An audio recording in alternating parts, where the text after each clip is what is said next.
बांगलादेशातून भारतात बेकायदेशीरपणे प्रवेश करून कोल्हापुरातील गांधीनगर परिसरात अनधिकृत वास्तव्य करणाऱ्या 2 आरोपींना न्यायालयानं दोषी ठरवलंय। जिल्हा आणि सत्र न्यायाधीश R.V. उत्पात यांनी दोन्ही आरोपींना 3 वर्ष 8 महिन्यांचा सक्त कारावास आणि प्रत्येकी 10,000 रुपयांच्या दंडाची शिक्षा ठोठावली आहे।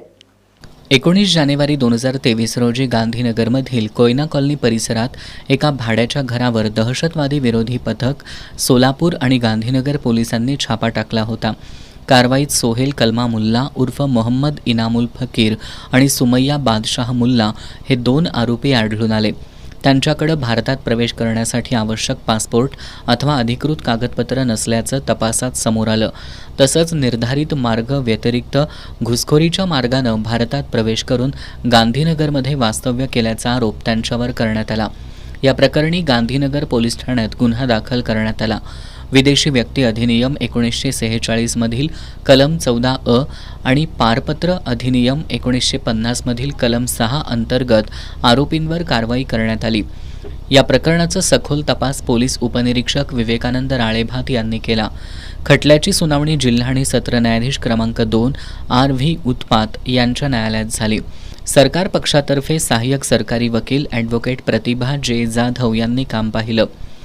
त्यांनी न्यायालयात 8 साक्षीदार तपासले। साक्षीदारांची साक्ष, प्रत्यक्ष पुरावे आणि सरकारी पक्षाचा युक्तिवाद ग्राह्य धरत न्यायालयानं दोन्ही आरोपींना दोषी ठरवलं। दोघेही बांगलादेशचे नागरिक असून भारतात येण्यासाठी पासपोर्ट किंवा अधिकृत प्रवास कागदपत्रांचा वापर न करता अनधिकृत मार्गाने प्रवेश केल्याचं तपासात निष्पन्न झालं।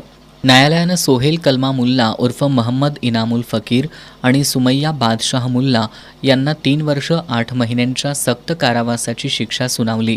तसंच प्रत्येकी 10,000 रुपयांचा दंड ठोठावलाय, अशी माहिती ॲडव्होकेट प्रतिभा जाधव यांनी दिली। आरोपी सोहेल मुल्ला व सुमैया मुल्ला यांनी भारतीय हद्दीमध्ये प्रवेश करून अनधिकृतपणे गांधीनगर येथे वास्तव्य करीत असल्याचे मिळून आले। त्यानंतर या आरोपींच्या विरुद्ध गांधीनगर येथे गुन्हा नोंद झाला। त्यामध्ये गुन्ह्याचा तपास होऊन चार्जशीट दाखल झाली। चार्जशीट दाखल झाल्यानंतर सरकार पक्षातर्फे एकूण 8 साक्षीदार तपासण्यात आले। त्यामध्ये आरोपींनी विदेशी फॉरेन ॲक्ट व पारपत्र अधिनियमानुसार गुन्हा केल्याबाबतचे निष्पन्न झाले।